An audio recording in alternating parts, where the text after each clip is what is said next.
MacRae with Organizing in RI is here, so we are helping you get organized. Kristin, hi. Hi.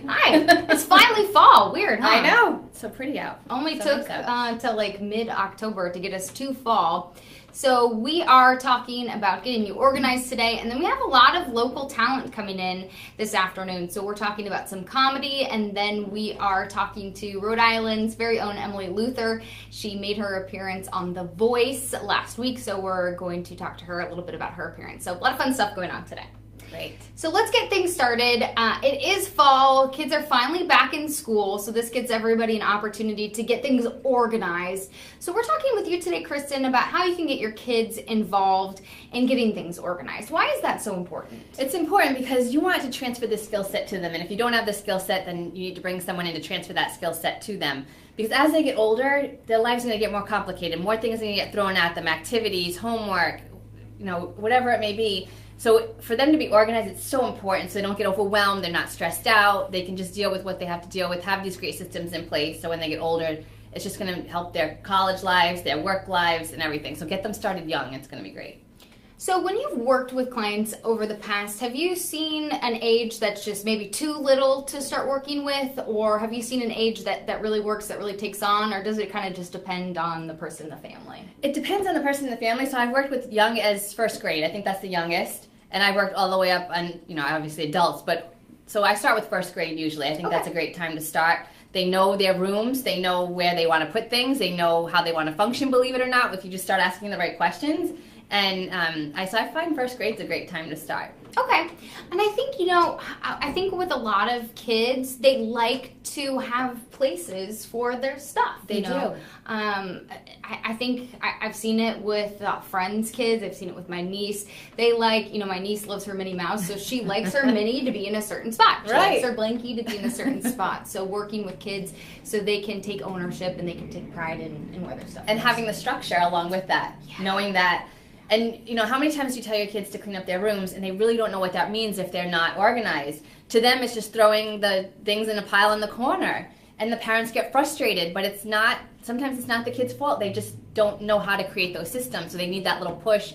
So I was working with a 12-year-old last week. We had the best time, just me and her in her room, and we went through the entire room from books to uniforms to basketball uniforms, soccer uniforms, to actually her little desk and her bookshelves, everything we went through from everything. We tore apart the whole room, her and I together. Oh, wow. And when I left, she had every system in place. She had all her sports gear together. We went through all her headbands, her bathroom. We went through everything. So it was great. So she felt really great when we were done. Oh, my goodness. And Mom felt great, too, because she was gone for the 3 hours and came back. And, the 12-year-old had all these great systems in place. Now she knows how to grab things. She was so overwhelmed before because there were clothes that didn't fit her. Sports things were thrown all over the room. Her uniforms were kind of all in different places. So just having that structure, knowing now everything in her room she's utilizing and is a home for everything. Okay, so that's what we want to help you get to do today. We're talking about 4 areas to organize with your kids. We kind of held on to this segment because we wanted you to be able to get back into school, back into routine. And so now here's something that you can do on the weekend or maybe do after school if you have a little bit of extra energy. So we're talking about 4 areas that you can organize with your kids, and that will help as you get back into the school routine and with practices or classes, whatever you have for those extra activities. Exactly. Okay, so let's start off with the first area you can organize with your kids, the bedroom, which seems like kind of the most obvious area. Yeah, the most obvious. So think about in the bedroom, again, like I went through with my 12-year-old client. It's not just the clothes, it's the bookshelf. What are they using on the bookshelf? Are your kids in sports? Where are all their sports clothes? Where's the bag when they come home? Where do they drop that? How many of the clothes in their closet actually fit? How many items are they touching before they need to touch that piece of clothing that they actually need? If they have uniforms, do they know where all their uniforms are? Are you fighting with them in the morning to find all this stuff?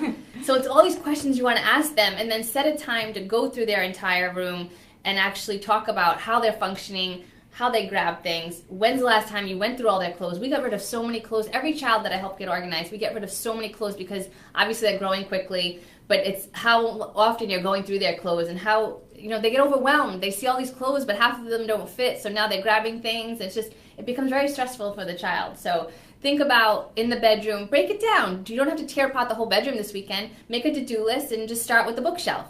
then start with the clothes, then start with uniforms and activity, basketball, soccer, dance, gymnastics, whatever it is. So break the process down in the bedroom. Nobody says you have to tackle the whole bedroom at once. We're breaking up into those little categories. Okay, and I like what you said, you don't have to take it on all at once. And your kids develop a sense of taste. They develop a sense of what they like and what they don't like. So even though you might have all these cute shirts or cute shorts or cute dresses or whatever it is, what you think they like, your kid might not like that anymore. They might have outgrown their love for whatever you think. Exactly. Like. And it's just adding to the stress of them trying to find something to wear when you go tell them to put on an outfit. Yeah. They might actually hate what what you pick out for them every single day. So why not get rid of it, right? Exactly. Okay. So another area that you say you can organize with a child in the home is the bathroom. Yes. So the child I was with the other day had her own bathroom. So what's in their bathroom? Headbands, hair accessories, deodorant, all the things that they're grabbing on a regular basis every day. Lotions, all those kinds. Exactly. Rubber bands for the teeth, all that kind of good stuff. Yeah, everything. So I want you to take inventory of the bathroom. Again, don't throw all the headbands in a jar. Think about, with that system, how you're taking out all the headbands out of the jar to find the one you need. Then she's in a rush. She's going to leave those there and not put them back in. So think about those systems. So the mom bought this really cool, it was like a tree with arms on it. So we categorized out all her headbands that she was keeping and all her hair accessories so she could grab them easily on this tree as opposed to them all being stuffed in a jar. And again, go through the hair accessories with your kids. We donated so many headbands because she's like, I'm not wearing these anymore. So these were the headbands she was touching every day that she didn't need to get to what she needed. So again, break the bathroom down. Go through all the hair accessories first. Then go through all the toiletries and things like that. Again, you want them to be as efficient as possible in the morning. It's only going to make your morning easier by going through all these things. So again, break the process down and start with different areas of the bathroom. And really I want you to incorporate the kids in this process because you're not going to realize how much they know how they want to function, believe it or not. Ask them these questions, how they're grabbing things. They're going to have the answers. They will. The 12-year-old I was with, I asked her all these questions. She basically set up these systems because when I leave, she has to function in the morning. Exactly. So I'm asking her, how do you want these placed? Do you want these headbands with these headbands? So asking all those little questions, and it really makes a big difference because now she's going to maintain that organization because she created those systems. She knows what she wants. Yes. I find it so surprising if you go, whether you have kids or not, if you go into your closet next to your bathroom or underneath the sink, and there's just all this extra stuff, whether you have little shampoos from a hotel or little lotions, how much stuff is half used, how much stuff you can get rid of. Right. Sometimes I have that problem of I feel wasteful getting rid of this stuff, but it's so much of it is either expired or you just can't use it anymore. Exactly. Just being able, it's cathartic just to be able to get rid of it because it ends up just taking up so much space. Yep, and it adds to that overwhelm and stress. That's the little things, believe it or not, that add up throughout the day. These little things that are just going to weigh on you. And again, if your whole house is like this, and remember, this doesn't have to be perfect. The process does not have to be, the systems, nothing has to be perfect. I don't want you to think you need this Martha Stewart house.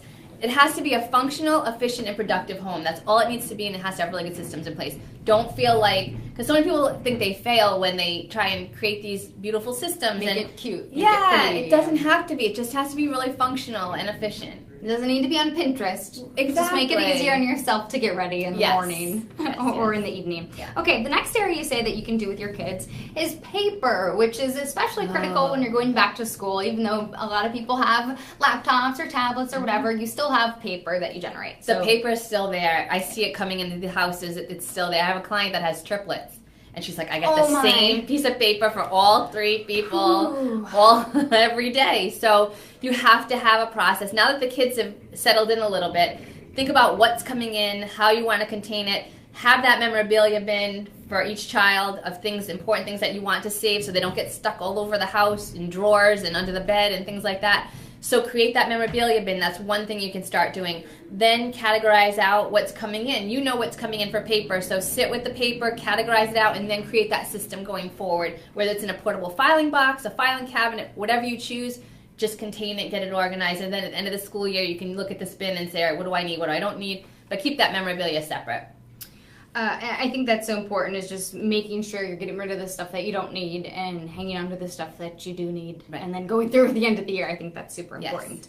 Okay, the other area that you can organize with your kids is their desk.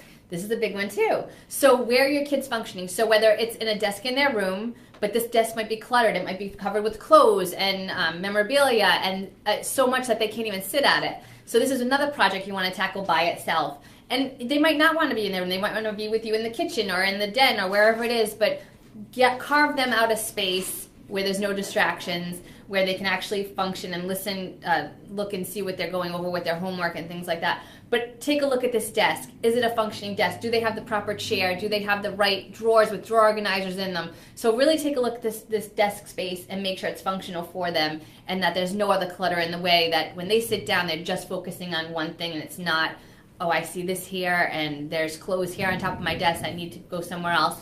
So think about, and being ergonomically correct, making sure they're sitting like in a good chair where their hands are resting on the desk and they're not up high or too low. So they want to feel comfortable in the space, because you don't want them going into another space when you really have this great desk for them. And then again, organize the drawers out, file cabinets if they need file hanging folders, organize out their writing utensils, things like that. So that way they can be functioning at this desk. So that's one little thing you want to put on your to-do list. Again, break it down and tackle this one project. Wherever it is in the house, just make sure they have somewhere to sit in their own space that they can claim their own when doing homework.